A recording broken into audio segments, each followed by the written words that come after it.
আরজিকর মেডিকেলে বায়োকেমিস্ট্রি বিভাগে বন্ধ ক্যান্সার টেস্ট। বায়োকেমিস্ট্রি বিভাগে সমস্ত রকমের ক্যান্সার নির্ণায়ক পরীক্ষা বন্ধ। টেলিফোনে রয়েছেন আমাদের প্রতিনিধি ঝিলম করঞ্জাই। ঝিলম, কি কারণে এই ক্যান্সার নির্ণায়ক পরীক্ষা বন্ধ করে দেওয়া হয়েছে এবং সেক্ষেত্রে কি কোনো বিকল্প ব্যবস্থা করা হয়েছে?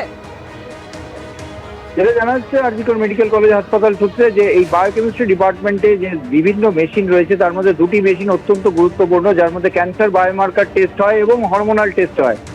জানুয়ারি মাসের শেষ সপ্তাহ থেকে সেই পরীক্ষাগুলি বন্ধ আছে, কারণ ছোট যে মেশিনটি আছে তার রিয়েজেন্ট কেনার অনুমতি মিলছে না এবং বড় যে মেশিনটি আছে সেই মেশিনটি অকেজো হয়ে গিয়েছে এবং সেটি কোনোভাবে মেরামত করা যাবে না। কিন্তু নতুন মেশিন আদৌ কেনা যাবে কিনা বা ছোট মেশিনের রিয়েজেন্ট পাওয়া যাবে কিনা সেই নিয়ে এখনো চূড়ান্ত সিদ্ধান্ত না হওয়ায় এই যে ইনডোরে যে সমস্ত রোগী ভর্তি রাখছে তাদের বাইরে থেকে পরীক্ষা করাতে হচ্ছে, রক্ত পরীক্ষা করাতে হচ্ছে এবং একই সঙ্গে যারা আউটডোরে আছেন তাদেরকেও বাইরে পরীক্ষাগুলো করাতে হচ্ছে। কর্তৃপক্ষ এই ব্যাপারে কোনো সদুত্তর দেয়নি, যদিও এই বিষয়ে তাদের সঙ্গে যোগাযোগ করা হলে তারা জানিয়েছেন যে পুরো বিষয়টা খতিয়ে দেখা হচ্ছে, আলোচনা স্তরে রয়েছে এবং দ্রুত এর সমাধান করার চেষ্টা করা হচ্ছে। ধন্যবাদ ঝিলম। যেমনটা আপনাদের জানাচ্ছিলাম, আরজিকর মেডিকেলে বায়োকেমিস্ট্রি বিভাগে বন্ধ ক্যান্সার টেস্ট। বায়োকেমিস্ট্রি বিভাগে সমস্ত রকমের ক্যান্সার নির্ণায়ক পরীক্ষা বন্ধ। জানুয়ারির শেষ সপ্তাহ থেকে ভিটামিন সহ হরমোন পরীক্ষাও বন্ধ। মেশিন বিকলের জেরে বন্ধ পরীক্ষা। কোনো জেলা হাসপাতাল নয়, খাস আরজিকর মেডিকেলেই এমন ছবি।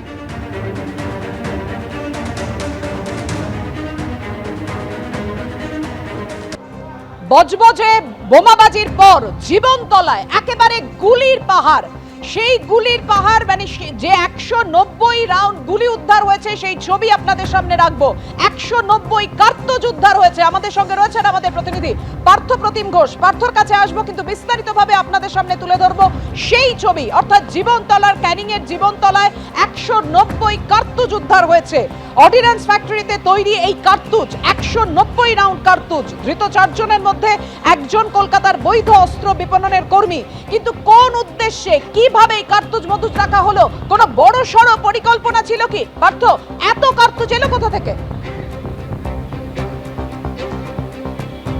দেখো, এক্ষেত্রে কিন্তু একেবারে এসটিএফ এর গোয়েন্দারা যে বিষয়টা জানাচ্ছে যে জীবনতলায় যে কার্তুজ উদ্ধার হয়েছে সেই কার্তুজ কলকাতা শহরের যে দোকান রয়েছে, এই যে একটি দোকান, যে দোকানের সামনে দাঁড়িয়ে রয়েছে, যেখান থেকে হচ্ছে যে অস্ত্র বিক্রি হয়, লাইসেন্স আর্মস যাদের রয়েছে সেখান থেকেই কিন্তু একেবারে নিয়ম মেনে কার্তুজ বিক্রি করার কথা ছিল। কিন্তু সেখান থেকেই এই কার্তুজ জীবনতলায় যেটা উদ্ধার হয়েছে সেটা গিয়েছে বলে তদন্তকারীরা, এসটিএফ এর গোয়েন্দারা তারা কিন্তু অনুমান করছেন। এবং 190 রাউন্ড কার্তুজ উদ্ধার হয়েছে এবং এই দোকানে একজন কর্মী গ্রেপ্তার হয়েছে, যে দোকান বর্তমানে বন্ধ। এবং এই মুহূর্তে ছবিটা দেখাবো যে একেবারে আমরা বিবাদীবাগে রয়েছি। বিবাদীবাগ অর্থাৎ লালবাজারের একেবারে কাছে এই যে দোকান, সেই দোকানের এই যে অস্ত্র উদ্ধার হয়েছে, সঙ্গে সঙ্গে কিন্তু যাদেরকে গ্রেপ্তার করে তারপরে জানার পরবর্তীকালে এই মুহূর্তে দেখাবো ছবিটি। এসটিএফ এর গোয়েন্দারা তারা বিবাদীবাগে এই মুহূর্তে এসে পৌঁছেছেন এবং এসে তারা এই যে দোকান রয়েছে সেই দোকানে কিছুক্ষণ পর তারা তল্লাশি করতে চান বলে আমরা জানতে পারছি। দেখতে পাচ্ছি এসটিএফ এর গোয়েন্দারা তারা একেবারে এখানে বিবাদীবাগে তারা এসে পৌঁছেছে এবং এই বিপুল পরিমাণে যে কার্তুজ উদ্ধার হলো সেটা হচ্ছে একেবারে অর্ডিন্যান্স ফ্যাক্টরিতে বানানো সেই কার্তুজ, তেমনটা জানা যাচ্ছে। এসটিএফ এর গোয়েন্দারা তারা এখানে রয়েছেন, এই দোকান তারা কিন্তু একেবারে সেই দোকানের মধ্যে তারা সার্চ করতে চান বলে আমরা জানতে পারছি।